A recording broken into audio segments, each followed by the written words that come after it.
Олег ЛСП забыў дадаць музыку ў свой новы трек, а Денис Грязь замуціў з яго жонкай.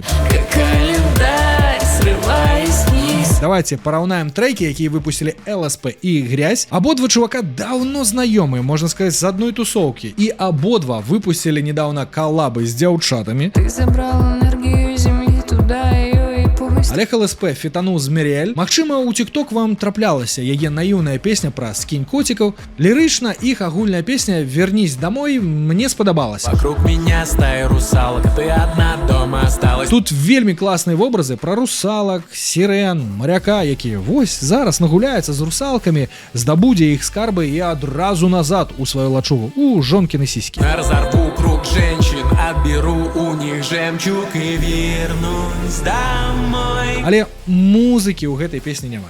А вось Денис Грязь і Ада, дарэчы, жонка Олега ЛСП, зарабілі пакутлівы трек з раз'ебным прыпевам, у якім гучаць нью-метальныя гітары. Если бы ты знал, ты бы позвонил. Песня пра то, як хлопчыку і дзяўчынцы дрэнна друг без друга. Снова на нас нападает ночь, нет оружия, чтоб защититься. У цэлым нічога новага, гук занадта нагадвае саунд Linkin Park. Если бы я знал, я бы позвонил. Каго яны хацелі здзівіць такім саундам, але часткова здзівіць атрымалася, таму што